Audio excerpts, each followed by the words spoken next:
Target with PS Parihar channel में आपका स्वागत है। आइए शुरू करते हैं और देख लेते हैं कि आखिर आज के समाचार पत्रों में विद्यार्थी जीवन से संबंधित कौन कौन सी सूचनाएं हैं। तो वीडियो को जल्दी से लाइक कर दें, शेयर कर दें और जिन छात्रों ने चैनल को अभी भी सब्सक्राइब न किया हो तो जल्दी से सब्सक्राइब कर लें ताकि आप लोगों को इसी प्रकार की ऑथेंटिक अपडेट से सबसे पहले मिलती रहे।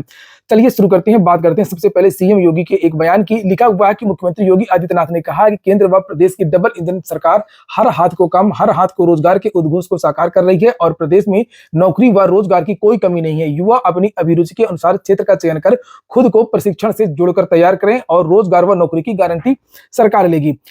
जबकि मामला बिल्कुल उल्टा है। उत्तर प्रदेश में भर्तियों की जो प्रक्रिया है वो पूरी तरीके से रुकी हुई है, खासतौर से अगर सरकारी नौकरियों की बात करें। और मुझे भी लगता है कि जो मुख्यमंत्री हैं वो सरकारी नौकरियों के बारे में नहीं बोल रहे हैं, ऐसा यहाँ पर समझ में आ रहा है। और बात ये केवल संविदा आउटसोर्सिंग और निजी नौकरियों की है। उत्तर प्रदेश की लगभग सभी जो सरकारी भर्ती प्रक्रिया है वो रुकी हुई है, चाहे वो टीजीटी, पीजीटी, एलटी ग्रेड शिक्षक भर्ती, यूपी ट्रिपल एससी की भर्तियां। जबकि उत्तर प्रदेश के जो छात्र हैं वो अन्य राज्यों में नौकरी पाने के लिए दर दर भटक रहे हैं। और सुनिए, ये जो छात्र हैं जिन्होंने बिहार में नौकरी पाई है, शिक्षक भर्ती का जो परिणाम आया है वो उत्तर प्रदेश के बारे में क्या कह रहे हैं।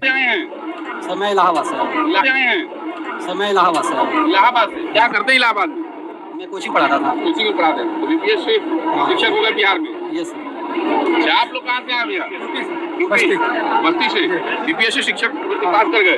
बिहार में तो आप कहाँ से? मैं गोरखपुर से हूँ। गोरखपुर से? हाँ, यूपी।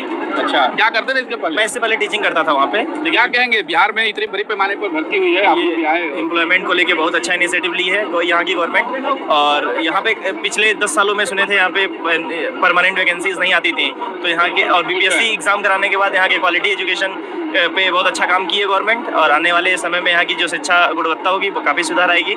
और उम्मीद करते हैं कि आसपास के जो पड़ोसी राज्य उत्तर प्रदेश के गाजीपुर जिले से। गाजीपुर से? जी सर। अच्छा, बिहार आ गए, क्या कहेंगे? बिहार में तो पहले बिहार के लोग बाहर जाते थे, बिहार में गवर्नमेंट। उत्तर प्रदेश में अब जब आ ही नहीं रहे, सरकारी गवर्नमेंट नहीं आ रही है। बिहार सरकार ने अच्छा पहल किया कि अदर स्टेट को अलाउ कर दिया है। बहुत जल्दी रिजल्ट परिणाम आए और आज काउंसिलिंग में हुए। बहुत अच्छा प्रक्रिया बीपीएससी का, इससे हम लोग को बहुत अच्छा लग रहा है कि बीपीएससी अच्छे से काम करने लगा है। इससे पहले हम तैयारी करते थे। हम तो इस व्यवस्था।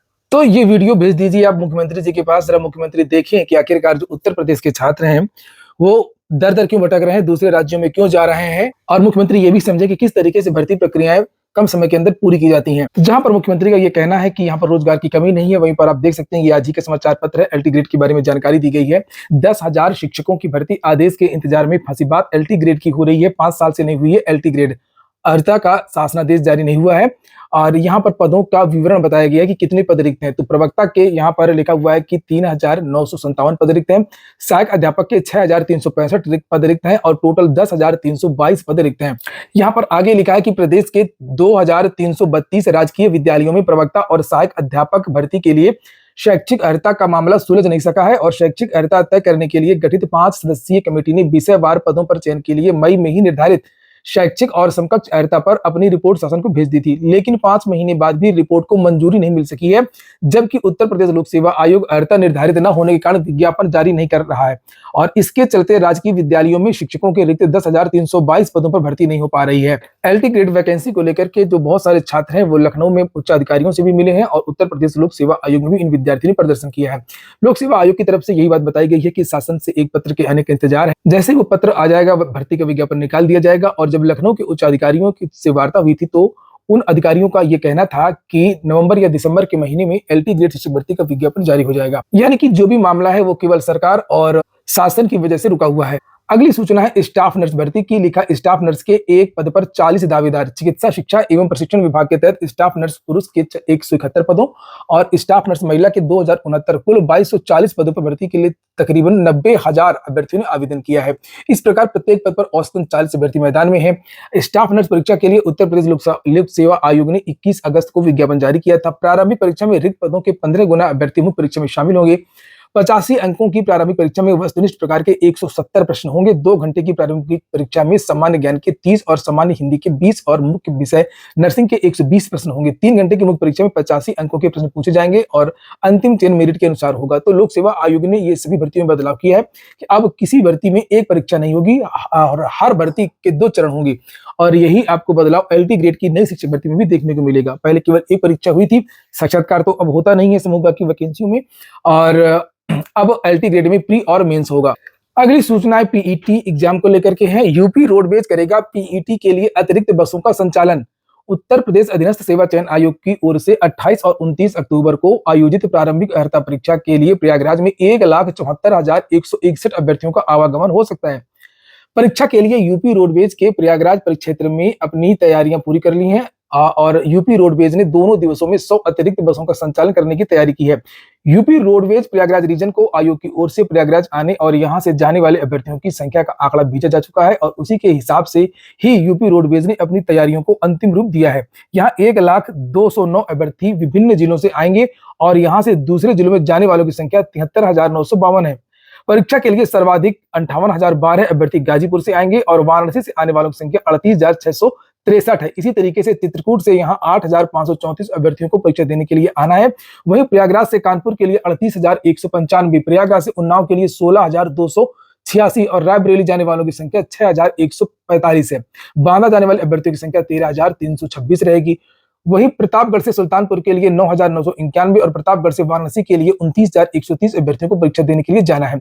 तो प्रयागराज के विद्यार्थियों को 5-6 जिलों में भेजा गया है, आप लोग यहाँ पर देख सकते हैं। और केवल प्रयागराज ही नहीं, अन्य जिलों में भी ऐसा है, किसी भी एक जिले के विद्यार्थियों को एक ही जिले में नहीं भेजा गया है। अगली सूचना आरओ एआरओ के आवेदन में फंसा ओटीआर का पेच सूचना है और अच्छी बात है। चलिए, बड़ी मुश्किल से इतने दिनों बाद अमर उजाला ने अच्छी बात है कि ये न्यूज को रखा और विद्यार्थी बहुत ज्यादा परेशान थे कि सर समाचार पत्रों में भी इस न्यूज को कवर नहीं किया जा रहा है। और ओटीआर और उत्तर प्रदेश लोक सेवा आयोग की जो वेबसाइट है उसमें बहुत सारी समस्याएं हैं। यहाँ पर देख सकते हैं, लिखा सर्वर धीमा होने के कारण अभ्यर्थियों को ओटीआर में आ रही दिक्कत और समीक्षा अधिकारी सहायक समीक्षा अधिकारी परीक्षा 2023 के लिए चल रही ऑनलाइन आवेदन की प्रक्रिया में वन टाइम रजिस्ट्रेशन का पेच फंसा हुआ है। एक साथ बड़ी संख्या में ओटीआर कराने पर सर्वर धीमा हो गया है, जिसकी वजह से दिक्कत हो रही है। उत्तर प्रदेश लोक सेवा आयोग 1 अप्रैल से 2023 से अपनी सभी भर्तियों के लिए ओटीआर अनिवार्य कर चुका है। आयोग की ओर से आरओ एआरओ का विज्ञापन जारी करने से पहले ही अभ्यर्थियों को सूचना दे दी गई थी। आरओ एआरओ भर्ती का विज्ञापन प्रस्तावित है और इसमें बड़ी संख्या में आवेदन आते हैं, जबकि ओटीआर की संख्या कम है। ऐसे में अभ्यर्थी समय रहते ओटीआर की प्रक्रिया पूरी कर लें। हालांकि आयोग की ओर से यह सूचना जारी किए जाने के बाद ओटीआर की गति तो बढ़ी, लेकिन उतनी नहीं जितनी अपेक्षित थी। तो अगर ऐसा नहीं हो पा रहा है, इनकी वेबसाइट मेंटेन नहीं हो पा रही है, तो इस चीज को ये लोग अभी बंद कर दें। इस भर्ती में जो अनिवार्य किया गया है इसको रोक दें, आरओ एआरओ को अलग कर दें और उसके बाद में जो अन्य भर्तियां हैं आगे उसके लिए ये ओटीआर अनिवार्य कर दें। नहीं तो 10,000 विद्यार्थी जो रोज ओटीआर कर पाते हैं केवल, और इस हिसाब से मैंने बताया कि महीने भर में केवल ज्यादा से ज्यादा 2.5 से 3 लाख विद्यार्थी ही आवेदन कर पाएंगे। बीपीएससी शिक्षक भर्ती 32,916 सीटों के विरुद्ध 26,089 भर्ती सफल घोषित किए गए हैं। माध्यमिक के लिए विज्ञान विषय में सर्वाधिक शिक्षक मिले हैं 99%। वहीं पर कुछ विद्यार्थियों की काउंसलिंग में रोक लगा दी गई थी, जिनके नाम वगैरह में भिन्नता थी, तो वो रोक हटा दी गई है। लिखा राज्य में शिक्षक पद के वैसे सफल अभ्यर्थियों की काउंसलिंग से रोक हट गई है, जिनके नाम में भिन्नता की वजह से ओटीपी की समस्या उत्पन्न हो रही थी। इस बाबत माध्यमिक शिक्षा निदेशक कन्हैया प्रसाद श्रीवास्तव के हस्ताक्षर से निर्देश दिए गए हैं कि इसके मुताबिक शिक्षा विभाग द्वारा यह व्यवस्था की गई है कि आधार नंबर के अनुसार ही अब ओटीपी प्राप्त हो जाएगा और अब आधार नंबर से भी होगी शिक्षकों की काउंसलिंग। अंतिम सूचना बीएड को लेकर के है और लिखा है कि चुनिंदा संस्थानों में शुरू होगा 4 वर्षीय बीएड का कार्यक्रम।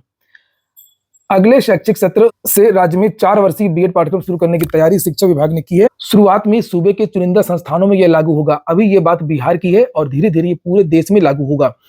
नीचे लिखा कि अन्य कॉलेजों में चरणवार 4 वर्षीय पाठ्यक्रम लागू होगा और शिक्षा विभाग के इस स्तर से तैयारी चल रही है।